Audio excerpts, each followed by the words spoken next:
The holding cells smelled of rust and despair. Nessa sat with her back against the cold concrete wall, her violet skin marked with bruises that had faded from deep purple to a sickish yellow. Her silver hair hung in matted strands around her face, and the collar around her neck hummed with a low frequency that made her teeth ache. She was going to die here. She knew that much. The war had been grinding on for 3 years now, ever since the human colonies pushed into Terran territory. Both sides claimed the frontier worlds. Both sides had good reasons. Both sides were probably wrong, but that didn't matter anymore. All that mattered was that she'd been captured during the raid on Station Meridian, and humans didn't take prisoners for long. The door to the cell block hissed open. Nessa didn't bother looking up. She'd learned that showing fear only made the guards crueler. Better to stare at the ground and wait for whatever came next. Footsteps approached her cell. Heavy boots. Measured pace. Military. Prisoner 047, a voice said. Male. Human. Tired-sounding Nessa lifted her eyes slowly. The man standing outside her cell wasn't what she expected. He was tall, yes, and wore the dark gray uniform of the Frontier Defense Force. But his face didn't carry the hardness she'd seen in other human soldiers. His brown eyes looked sad, and there was a scar along his jaw that pulled his mouth into a permanent slight frown. "On your feet," he said, but there was no venom in it. Just procedure. She stood slowly, her legs shaking from days of sitting. The man pressed his palm to the scanner, and the energy barrier dissolved. He stepped inside, keeping a respectful distance. "I'm Marcus," he said quietly. "I'm assigned as your guard for this shift." Nessa said nothing. What was there to say? Marcus pulled a small container from his belt and held it out. "Water. You look like you need it." She stared at the container, then at him. "Is it poisoned?" "No. Why would you give me water?" He set it on the floor between them. "Because you're thirsty." The words were so simple, so matter-of-fact, that Nessa almost laughed. Instead, she knelt carefully and took the container. The water was cool and clean, and she had to force herself not to gulp it all at once. Marcus watched her drink, then sat down on the floor across from her. Nessa's eyes widened. Guards didn't sit. Guards stood and intimidated and sometimes hurt. They didn't make themselves vulnerable. "You're wondering why I'm doing this," Marcus said. It wasn't a question. Yes. He was quiet for a long moment, staring at the wall behind her. "I had guard duty at a Terran prison camp once, before I was transferred here. They treated us well, better than they had to. One of the guards, she used to bring me these fruit things from her rations. Said they were from her home planet." He smiled faintly at the memory. "They tasted like batteries, but it was kind. You know?" Nessa did know. Kindness in war was rare enough to be precious. "What happened to her?" Nessa asked. Marcus's smile faded. "She died in an airstrike. 2 months after they exchanged us." He looked at Nessa directly. "I figured if she could show kindness to an enemy, maybe I could too." Nessa set down the water container. Her throat felt tight. "They're going to execute me. Tomorrow, probably. Maybe tonight. I know. So why bother?" Marcus shrugged. "Because maybe the way we treat each other in the small moments matters more than the big picture. Or maybe I'm just tired of being part of the machine that turns people into bodies." He stood up, brushing dust from his uniform. "I'll bring food in a few hours. Try to rest." He turned to leave, but Nessa's voice stopped him. "Why are you really here, Marcus?" "Humans hate us. We killed thousands of your people." He looked back at her, and for the first time, she saw something raw in his expression. Pain. Real. Deep pain. "My wife was Terran," he said quietly. Nessa's breath caught. "Met her on New Cascadia before the war. Fell in love like an idiot. Married her against both our family's wishes. His voice cracked slightly. She died in the first bombardment. Wrong place, wrong time. Human ordinance. I'm sorry, Nessa whispered. Me too. Marcus stepped toward the barrier. She used to say that our people weren't so different, that we just needed to talk to each other. I didn't believe her then. He paused. I'm starting to think she was right. The barrier flickered back to life between them, but somehow the distance felt smaller than before. Over the next 2 days, Marcus came for every shift he could. He brought Nessa food that was actually edible, not the protein slurry they usually gave prisoners. He brought her a blanket when the temperature dropped at night. And he talked to her. They talked about everything. About their home worlds, their families, the things they missed. Marcus told her about the mountains on Earth, how the snow looked at sunrise. Nessa told him about the crystal forests of Taran Prime, how they sang when the wind blew through them. I was a teacher before the war, Nessa confessed on the second night. History. Ironic, right? Marcus smiled. I was studying engineering. Wanted to build bridges. He gestured around them. Ended up building walls instead. We're quite the pair, Nessa said softly. Something passed between them then. A recognition. A connection that shouldn't exist, but did anyway. On the third morning, Marcus came to her cell earlier than usual. His face was drawn, his movements tense. Nessa, he said, using her name for the first time. I need you to listen carefully. There's a transport coming tonight. They're moving all prisoners to a facility deeper in human territory. For trial? She asked, though she already knew the answer. No, his jaw tightened. For disposal. All of you. Command decided it's too expensive to keep prisoners. Nessa closed her eyes. So this was how it ended. But I'm not going to let that happen, Marcus continued. Her eyes snapped open. What? I'm getting you out of here. Tonight. That's treason. They'll execute you. I know. He looked at her steadily. But I can't watch another person I care about die because of this war. I won't. Nessa's heart pounded. You barely know me. I know enough, Marcus said. Do you trust me? It was insane. It was impossible. It was the most dangerous thing either of them could do. Yes, Nessa whispered. I trust you. Marcus nodded once, sharp and decisive. Then get ready. When the lights go out tonight, we run. The alarm started screaming at exactly 2300 hours. Nessa pressed herself against the wall of her cell, her heart hammering so hard she thought it might crack her ribs. The lights flickered once, twice, then died completely. Emergency lighting kicked in, bathing everything in crimson. Now! Marcus's voice cut through the chaos. The energy barrier to her cell vanished. Marcus stood in the doorway, no longer in his guard uniform, but in civilian clothes, a pack slung over his shoulder. He tossed her a bundle. Put these on, fast. Nessa caught the clothes and dressed quickly, her fingers fumbling with unfamiliar fastenings. Human clothing felt strange against her skin, but it would help her blend in if they made it to the outer sectors. What did you do?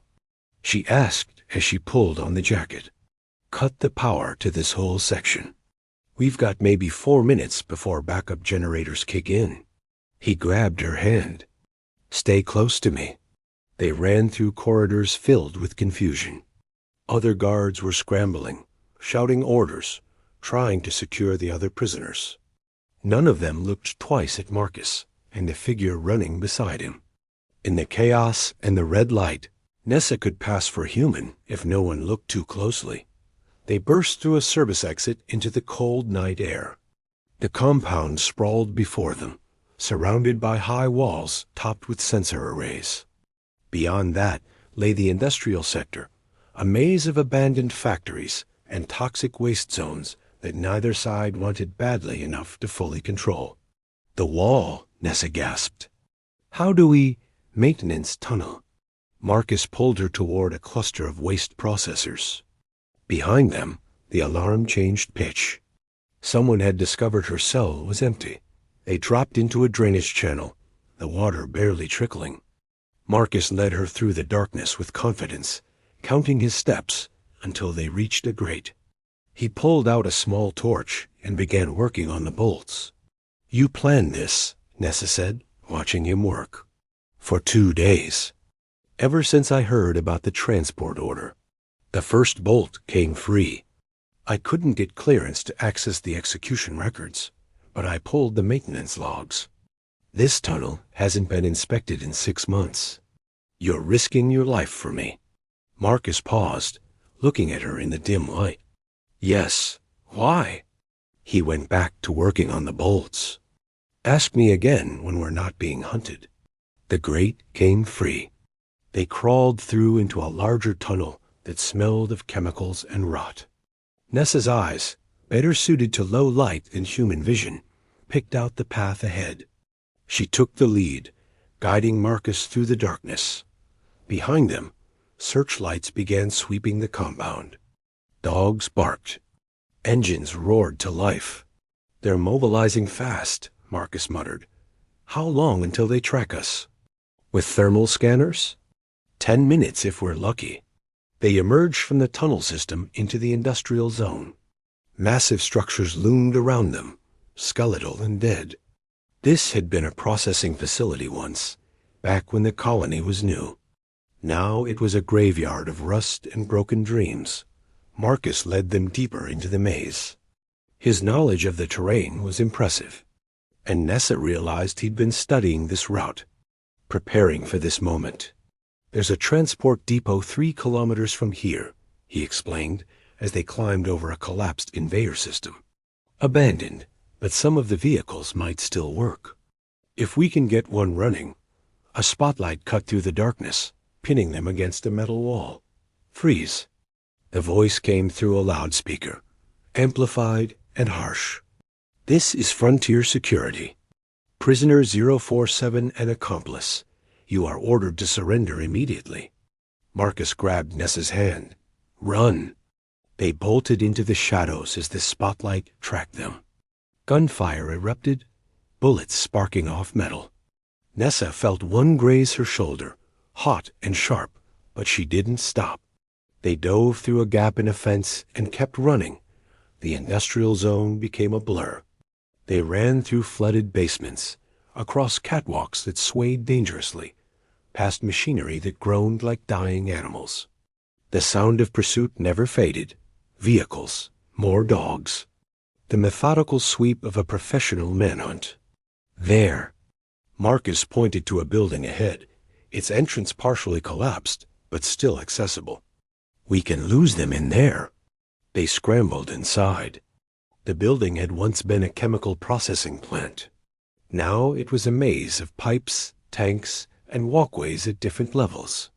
Marcus pulled Nessa behind a massive storage container, just as searchlights swept past the entrance. They pressed against the cold metal, breathing hard. Nessa could feel Marcus's heart racing against her back. Outside, boots crunched on gravel. Voices coordinated search patterns. Spread out. Thermal shows 2 signatures entered this building. They're still inside. Marcus's jaw clenched. He looked around desperately, then his eyes fixed on something above them. A series of pipes leading up to a maintenance platform, and beyond that, a gap in the roof. Can you climb? He whispered. Nessa nodded. On Taran Prime, children learned to climb the crystal formations before they could walk properly. These pipes would be easy. They moved silently, using the darkness and the maze of equipment to mask their movement.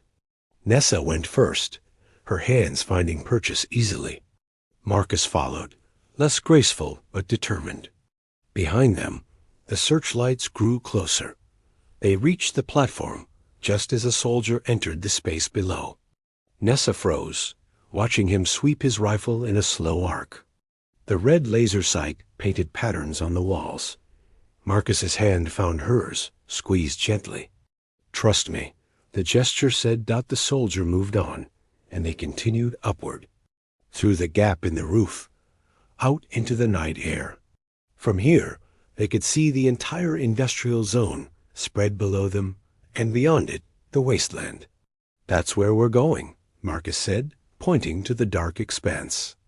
The dead zone. No one patrols it. Too much radiation, too many unexploded ordnances. So we'll die slowly instead of quickly? Nessa asked. I have rad suits in a cache 2 kilometers into the zone, and a map to a shelter. He looked at her.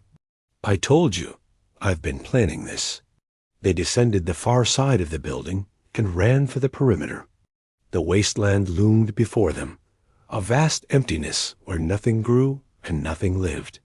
The boundary was marked by warning signs and a broken fence line.